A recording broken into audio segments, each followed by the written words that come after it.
Abamu ku bakulembeze mu disitulikiti Kanungu olunaku lweggulo bavuddeyo ne bategeeza nga bagenda okwagira Amama Mbabazi mu kulonda okujja. Mbabazi abakulembeze b'e Kanungu bano yabasisinkanye mu maka ge. Kanungu tushemeye kwikiriza n'izuba na rimwe omuntu wa Kanungu kubonabona abukwereka obulavu lwaki. Olunaku lwaleero amyuka ssaabawandiisi w'ekibiina kya NRM Richard Todwong ategeezezza nti bano okwagira Mbabazi ddembe lyabwe. They are free to do that.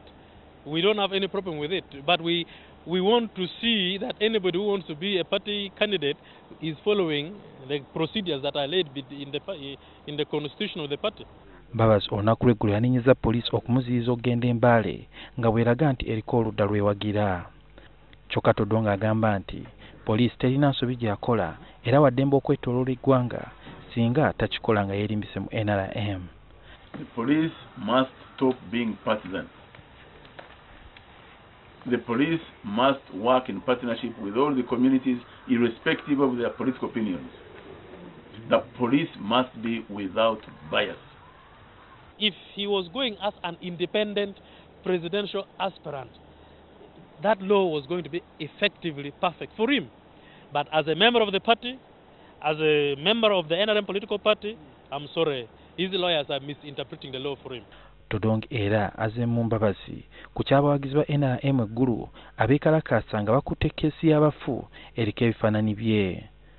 Abawagizi ba Mbabazi bagambye nti singa NRM tevaayo ku nsonga eno n'ab'e Kanungu basobola okukikola.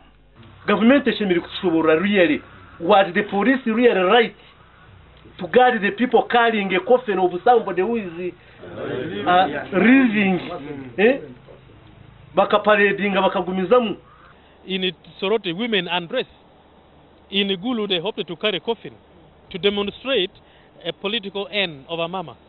And I think, of course, they went overboard, but that Honorable Amama Mbabazi cannot hold it to government or to the party. Olunaku lweggulo abawagizi ba Mbabazi bavuddeyo okulaga obutali mumativu olw'engeri Richard Todwong, Frank Tumwebaze n'Ofuna Mpondo gye bakuttemu ensonga za Mbabazi. Those that are Todwongs that do not want democracy to come, if they wish so, they can go to areas where there is no democracy. Even if he's set to compete, he's finding hostility. Now that he cannot blame on me, Honorable Todwong, he cannot blame on Honorable Frank Tumwebaze, or he cannot blame that on Ofuna Mpondo.